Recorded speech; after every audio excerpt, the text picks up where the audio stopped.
ಏನು ಸ್ನೇಹಿತರೆ, ಆಪರೇಷನ್ಗೆ ಭಾರತ ಯಾವೆಲ್ಲ ಅಸ್ತ್ರಗಳನ್ನ ಬಳಸಿದೆ ಅಂತ ನೋಡ್ತಾ ಹೋಗೋಣ. ರಫೈಲ್ನಲ್ಲಿದ್ದಂತಹ ಈ ಸ್ಕ್ಯಾಲ್ಪ್, ಸ್ಟಾರ್ಮ್ ಶಾಡೋ ಅನ್ನೋ ಈ ಮಿಸೈಲ್, ಹಾಗೆ ಹ್ಯಾಮರ್ ಮಿಸೈಲ್ ಗಳನ್ನ ಭಾರತ ಬಳಸಿದೆ. ಇವೆಲ್ಲ ಪರ್ಮನೆಂಟ್ ಆಗಿ ಭಾರತೀಯರ ಮನಸ್ಸಲ್ಲಿ ಉಳ್ಕೊಂಡ್ಬಿಡುತ್ತೆ ನೆಕ್ಸ್ಟ್. ಈಗ ಅದರಲ್ಲೂ ರಫೈಲ್ ಫೈಟರ್ ಜೆಟ್ ಮರೆಯಕ್ಕಾಗಲ್ಲ ಅಂತ ದಾಳಿಯನ್ನ ಮಾಡಿದೆ ಇದು. ಮೊದಲಿಗೆ ರಫೈಲ್ ಬಗ್ಗೆ ನಾವು ನೋಡ್ತಾ ಹೋಗೋಣ. ನಿಮಗೆ ಗೊತ್ತಿರಲಿ ಸ್ನೇಹಿತರೆ, 2019 ಬಾಲಕೋಟ್ ದಾಳಿಯಲ್ಲಿ ಮಿರಾಜ್ 2000 ಹಾಗೂ MiG-21 ಫೈಟರ್ ಜೆಟ್ಗಳನ್ನ, ಸುಖೋಯ್ Su-30ಗಳನ್ನ ಬಳಸಲಾಗಿತ್ತು.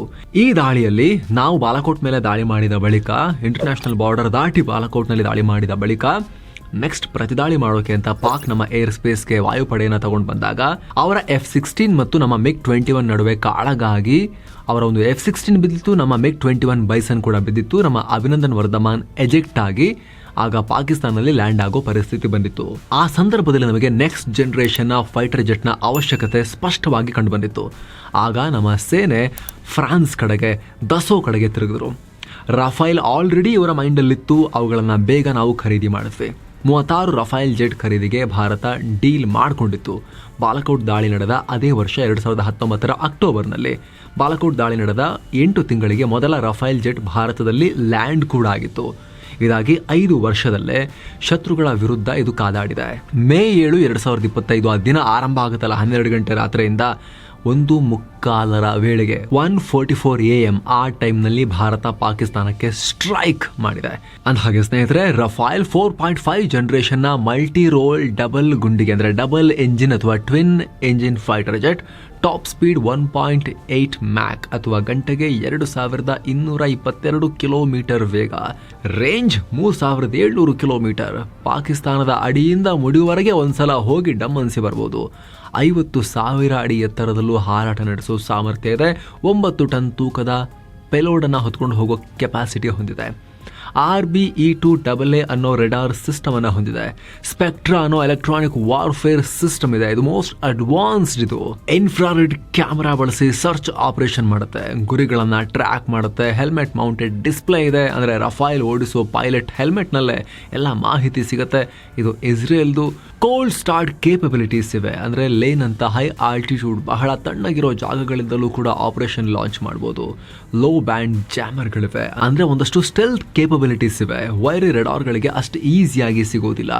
ರಫೈಲ್ಗಳಿಗೆ ಭಾರತದ ಸ್ಯಾಟಲೈಟ್ ನೆಟ್ವರ್ಕ್ ಬಳಸಲಾಗ್ತಾ ಇದೆ. ಕಾರ್ಗಿಲ್ ಕದನದ ಟೈಮ್ನಲ್ಲಿ ಆದಂಗೆ ಆಗಬಾರ್ದು. ಬೇರೆ ರಾಷ್ಟ್ರಗಳ ನೆಟ್ವರ್ಕ್ ಮೇಲೆ, GPS ಮೇಲೆಲ್ಲ ನಾವು ಡಿಪೆಂಡ್ ಆದರೆ, ನ್ಯಾವಿಗೇಷನ್ ಅವರೇನಾದರೂ ಆಫ್ ಮಾಡಿಬಿಟ್ರೆ ಕಷ್ಟ ಆಗುತ್ತೆ ಅನ್ನೋ ಕಾರಣಕ್ಕೋಸ್ಕರ ಥ್ಯಾಂಕ್ಸ್ ಟು ಇಸ್ರೋ ಹಾಗೂ ಭಾರತದ ಸ್ಪೇಸ್ ಸೆಕ್ಟರ್ ನಮ್ಮ ಹತ್ರ ಈಗ ಸ್ವದೇಶಿ ನ್ಯಾವಿಗೇಷನ್ ಸಿಸ್ಟಮ್ ಅನ್ನು ನಮ್ಮ ಸೇನೆ ಯೂಸ್ ಮಾಡ್ತಾ ಇದೆ.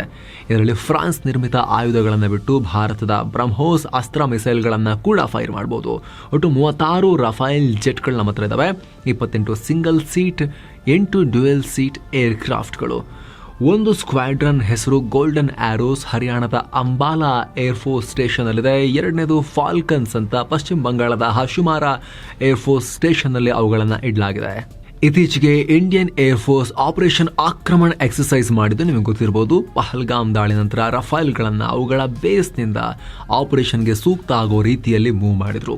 ಅಂದಹಾಗೆ ಇದು 58,000 ಕೋಟಿ ರೂಪಾಯಿ ಮೌಲ್ಯದ ಡೀಲ್ ಆಗಿತ್ತು, ಇನ್ಕ್ಲೂಡಿಂಗ್ ವೆಪನ್ ಪ್ಯಾಕೇಜ್ ಡೀಲ್. ಅಂದರೆ ಫೈಟರ್ ಜೊತೆಗೆ ಆಯುಧಗಳು ಬಂದಿದ್ವು. ಅದರಲ್ಲಿ ಒಂದು ಆಯುಧ ಈಗ ಪಾಕಿಸ್ತಾನದ ಮೇಲೆ ಬಳಸಲಾಗಿರೋ SCALP missile, SCALP HAMMER Meteor. ಇದರಲ್ಲಿ ಮುಖ್ಯವಾಗಿ ಸ್ಕ್ಯಾಲ್ಪ್ ಈಗ ಲಷ್ಕರ್ ಹಾಗೂ ಜೈಷ್ ನೆಲೆಗಳನ್ನು ಧ್ವಂಸ ಮಾಡಿರೋ ಮಿಸೈಲ್ ಅಂತ ಈಗ ಆರಂಭಿಕ ಮಾಹಿತಿ ಬರ್ತಾ ಇದೆ. ಇದರ ಫುಲ್ ಫಾರ್ಮ್ ಫ್ರೆಂಚ್ನಲ್ಲಿದೆ, ಒಮ್ಮೆ ಕೇಳಿಸ್ಕೊಳ್ಳಿ.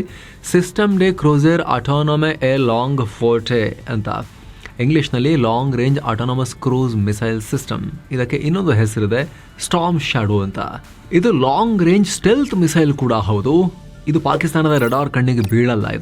ಇವುಗಳ ರೇಂಜ್ 300ರಿಂದ 560 ಕಿಲೋಮೀಟರ್. ಸೊ ಪಾಕಿಸ್ತಾನದ ಒಳಗೆ ಹೋಗಿ ಸ್ಟ್ರೈಕ್ ಮಾಡಬೇಕು ಅಂತಿಲ್ಲ. ನಾವು ಬಾರ್ಡರ್ನಲ್ಲಿ ನಿಂತುಕೊಂಡೇ ಪಾಕಿಸ್ತಾನದ ಒಳಗಡೆ ಹೊಡಿಬೋದು, ವಿಮಾನವನ್ನು ಮೇಲೆ ಹಾರಿಸಿ ಬಾರ್ಡರ್ನಲ್ಲಿ. ಇದರಲ್ಲಿ 450 kg high penetration brooch war head ಇದೆ. ಹೈ ಪೆನೆಟ್ರೇಷನ್ ಅಂದರೆ ಬಂಕರ್ಗಳಂತಹ ಗಟ್ಟಿ ನೆಲೆಗಳಿಗೂ ಅದಕ್ಕೆ 2 ಸ್ಟೇಜ್ ಇರುತ್ತೆ. ಮೊದಲ ಸ್ಟೇಜ್ ಆ ನೆಲೆಯನ್ನು ಒಡೆಯೋಕೆ, ಆಮೇಲೆ ಒಳಗೆ ಹೋದ್ಮೇಲೆ 2ನೇ ಸ್ಟೇಜ್ ಆಕ್ಟಿವೇಟ್ ಆಗಿ ಅದು ಡಮ್ಮನತ್ತೆ, ಒಳಗಿರೋ ಕ್ರಿಮಿಗಳನ್ನು ಸುಡೋಕೆ. ಅಣ್ವಸ್ತ್ರ ಸ್ಟೋರ್ ಮಾಡಿರೋ ಬಂಕರ್ಗಳಿಗೂ ಇದು ನುಗ್ಗುತ್ತೆ. ಆ ರೀತಿ ನುಗ್ಗೋಕೆ GPS ಸಿಸ್ಟಮ್ ಇದೆ, ಇನರ್ಷಿಯಲ್ ನ್ಯಾವಿಗೇಷನ್ ಸಿಸ್ಟಮ್ ಇದೆ, ಇನ್ಫ್ರಾರೆಡ್ ಇಮೇಜಿಂಗ್ ಇದೆ, ಇನ್ಫ್ರಾರೆಡ್ ಕ್ಯಾಮರಾ ಇದೆ.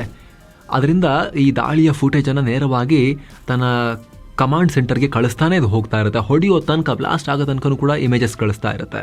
ಎಂಥ ಟೆರೇನ್ನಲ್ಲಿ ಮಿಸೈಲ್ ಹೋಗ್ತಿದೆ ಅಂತ ನೋಡೋದಕ್ಕೆ ಟೆರೇನ್ ಫಾಲೋಯಿಂಗ್ ರೆಡಾರ್ ಇದೆ. ಟೆರೇನ್ ಹಗ್ಗಿಂಗ್ ಅನ್ನೋದೊಂದು ಎಬಿಲಿಟಿ ಕೂಡ ಇದೆ. ರೆಡಾರ್ ಕಣ್ಣಿಗೆ ಕಾಣಬಾರ್ದಂಗೆ ಭೂಮಿಗೆ ಬಹಳ ಹತ್ತಿರದಲ್ಲಿ ಕ್ರೂಸ್ ಮಾಡ್ಕೊಂಡು ಹೋಗ್ತವೆ. ಲೋ ಆಲ್ಟಿಟ್ಯೂಡ್ ಮ್ಯಾನವರಿಂಗ್ ಮಾಡ್ತವೆ. ಇಂಗ್ಲಿಷ್ನ ಟಾಪ್ ಗನ್ ಮ್ಯಾವರಿಕ್ ಸಿನಿಮಾದಲ್ಲಿ ಈ ಲೋ ಆಲ್ಟಿಟ್ಯೂಡ್ ಮ್ಯಾನವರಿಂಗ್ ತೋರಿಸಿದ್ದಾರೆ. ಸ್ಕ್ಯಾಲ್ಪ್ ಮಿಸೈಲ್ ವೇಗ ಮ್ಯಾಕ್ 08 ಅಂದರೆ ಆಲ್ಮೋಸ್ಟ್ ಶಬ್ದದ ವೇಗ. ಇನ್ನು ಇದರ ಪ್ರಿಸೇಷನ್ ಎಕ್ಸ್ಟ್ರೀಮ್ಲಿ ಪ್ರಿಸೈಸ್, ಕರಾರುವಕ್ಕಾಗಿ ಹೊಡೆಯುತ್ತೆ. ಜಾಸ್ತಿ ಇಲ್ಲಿಗೆ ಹೊಡಿಬೇಕಾಗಿತ್ತು ಅಲ್ಲಿ ಹೋಗ್ಬಿತ್ತು ಆ ಥರ ಇಲ್ಲ, ಅಲ್ಲಿಗೆ ಹೋಗ್ಬಿಡುತ್ತೆ. ಇದೇ ಕಾರಣಕ್ಕೆ 9ಕ್ಕೆ 9 ಬೇಸ್ಗಳು ಪುಡಿ ಪುಡಿ ಆಗಿದ್ದಾವೆ. ಬೆಂಕಿ ಹತ್ಕೊಂಡು ಕಗ್ಗತ್ತಲಲ್ಲೂ ಕೂಡ ಪಾಕಿಸ್ತಾನದ ಆಕಾಶ ಕೆಂಪಾಗಿಬಿಟ್ಟಿದೆ. ಹ್ಯಾಮರ್ ಅಂದರೆ high agile modular communication extended range ಅಂತ. ಇದೊಂದು precision guided air to ground glide ಸ್ಫೋಟಕ.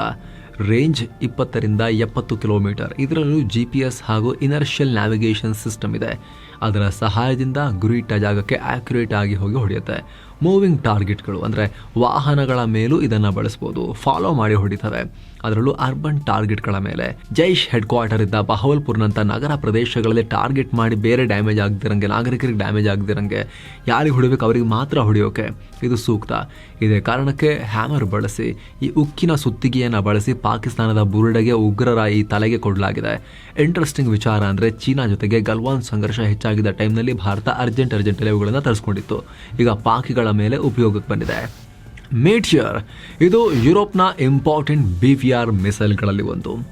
ಬಿಯಾಂಡ್ ವಿಜುವಲ್ ರೇಂಜ್ ಮಿಸೈಲ್ ಅಂದರೆ ಯುದ್ಧ ನಡೀಬೇಕಾದ್ರೆ ಎದುರ ಬದ್ರನೇ ಇರಬೇಕು ಅಂತಿಲ್ಲ. ಕಣ್ಣಿಗೆ ಕಾಣದಷ್ಟು ದೂರದಲ್ಲಿ ಶತ್ರು ಇದ್ದರೂ ಕೂಡ ಎಲೆಕ್ಟ್ರಾನಿಕ್ ವಾರ್ಫೇರ್ ಮೂಲಕ ಪತ್ತೆ ಹಚ್ಚಿ ಅವುಗಳನ್ನು ಟಾರ್ಗೆಟ್ ಲಾಕ್ ಮಾಡಿ ಫೈರ್ ಮಾಡಬಹುದು. 100ರಿಂದ 150 ಕಿಲೋಮೀಟರ್ ರೇಂಜ್ ಇದೆ ಇದಕ್ಕೆ. ರಾಕೆಟ್ ರೀತಿ ರಾಮ್ಜೆಟ್ ಇಂಜಿನ್ ಇರೋದ್ರಿಂದ ಮ್ಯಾಕ್ 4 ಸ್ಪೀಡ್ನಲ್ಲಿ ನುಗ್ಗಿ ಹೊಡೆದ್ಬಿಡುತ್ತೆ.